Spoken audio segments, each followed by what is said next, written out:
Okay, let's dive right into this. We've all faced moments that test our morals, right? Well, today's explainer covers what is easily one of the most fascinating and honestly extreme character arcs in modern gaming lore. We're looking at Captain John Price and his shocking moral evolution across the modern warfare reboot saga. We're going to trace the journey of a highly pragmatic, deeply disciplined British SAS commander who, over the course of 4 brutal years, transforms into a rogue operative literally willing to execute a United States general in cold blood. So how does a hero get to that point? Let's find out. To really understand this descent, we have to look at the sheer span of the conflict. This isn't just one isolated mission. We're talking about a massive scope of interconnected proxy wars, stretching from the 2019 Al-Qatala conflict right through the 2022 missile crisis and straight into the devastating 2023 hunt for Makarov. It's literally years of grueling, cross-platform battles that fundamentally reshaped our heroes and tested absolutely every moral boundary they had. And to untangle this massive web of lore today, we're going to look at it chronologically. A new kind of war, forging Task Force 141, the missile crisis and betrayal, the hunt for Makarov, and finally, how Price crosses the line. All right, starting with part 1, a new kind of war. Let's head back to the 2019 catalyst. Now, what's really interesting here is Captain Price's core philosophy. The catalyst for all of this was the theft of some incredibly dangerous Russian chemical weapons in Urzikstan by a growing terror group known as Al-Qatala. Facing down a deadly occupation by a rogue Russian commander named General Roman Barkov, Price realized something that traditional governments honestly tend to ignore. You can't just react to modern terrorism. You have to stop it before it even happens. His philosophy is clear-cut. You got to be willing to get your hands dirty, to operate in the gray area, in order to keep the rest of the world clean. He bends the rules, sure, but at this point he still truly believes the outcome justifies the method. And you know, the threats he was facing required exactly that mindset. Price, alongside CIA operative Alex Keller and London police officer Kyle Garrick, tackled an unbelievably rapid series of escalating crises. We're talking Al-Qatala's rising terror network, the stolen chemical gas, and eventually in Verdansk, an arms dealer named Viktor Zakhaev who nearly launched a nuclear missile, which Price just barely managed to abort. Through all this, traditional global alliances, like the Joint Armistice Force, just completely collapsed under the pressure. The legitimate governments were outright failing to maintain order. Which brings us to part 2, forging Task Force 141, the assembly. So, out of the fallout of Verdansk and the death of General Barkov, global trust was absolutely shattered. Price realized that if the system itself was broken, he needed a completely new, totally off-the-books approach to clean up the mess. Enter Task Force 141. And the crucial, absolutely essential word here is extrajudicial. This is not your standard military unit. It's an elite, multinational special operations team built specifically to handle threats that traditional institutions simply can't touch. They operate completely outside the normal laws of war, with the execute authority to get results when diplomacy and standard military protocol just fail. And to pull that off, Price assembled absolute heavy hitters. He brought in Kyle Garrick, who earned the call sign Gaz, along with the legendary Johnny Soap McTavish, and of course, the incredibly lethal, skull-masked Simon Ghost Riley. This squad was built precisely to survive the total chaos of modern, decentralized proxy wars. They were a family forged in fire and deeply, deeply loyal to Price and his mission. Moving right into part 3, the missile crisis and betrayal. It's 2022, and trust completely collapses. 3 years later, the world is really feeling the consequences of Verdansk.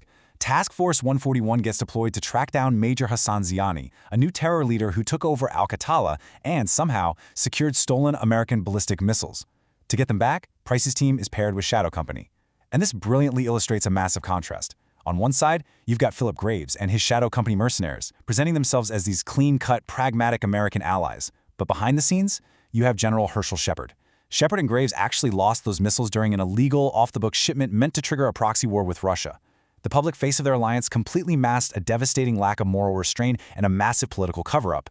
And to protect that cover-up, the unthinkable happens.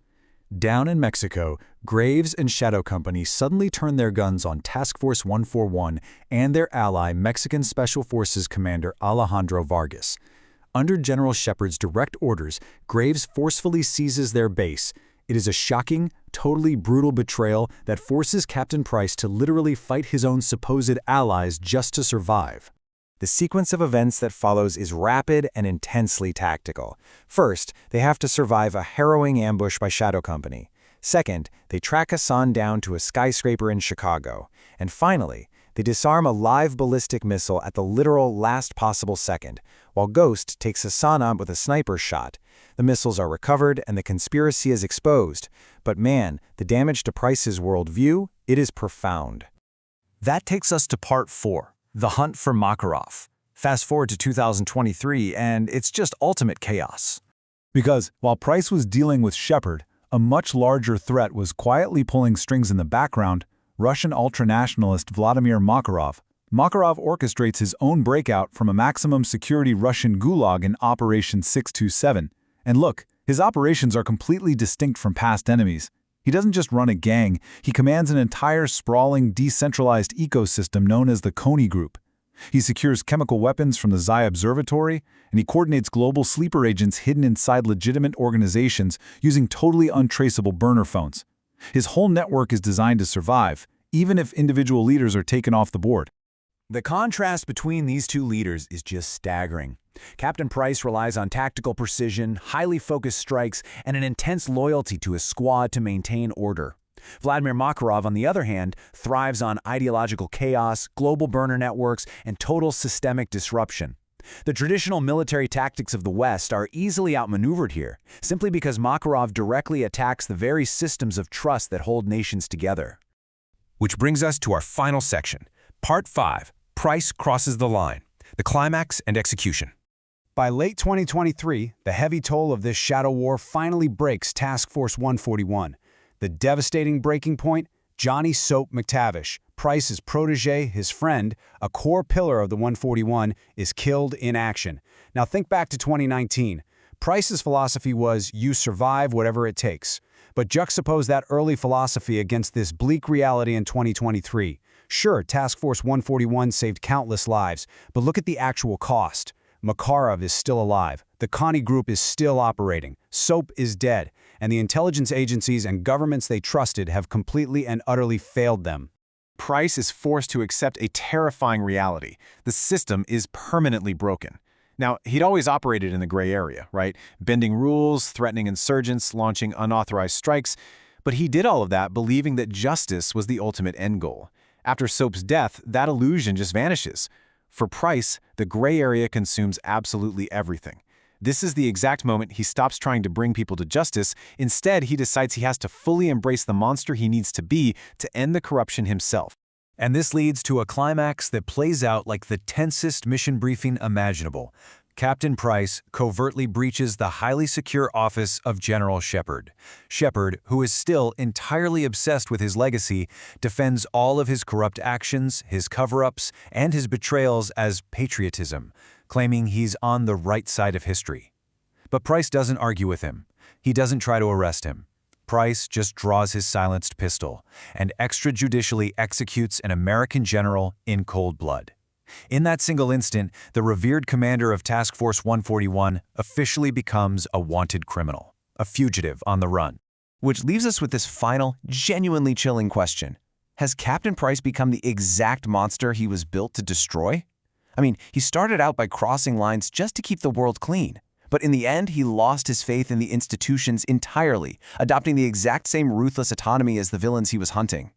Task Force 141 are no longer just soldiers following orders. They are hunters. And with Makarov still out there, we really have to wonder what Price is willing to do next. Thanks so much for joining me on this explainer, and I'll see you next time as we continue to unpack the greatest stories out there.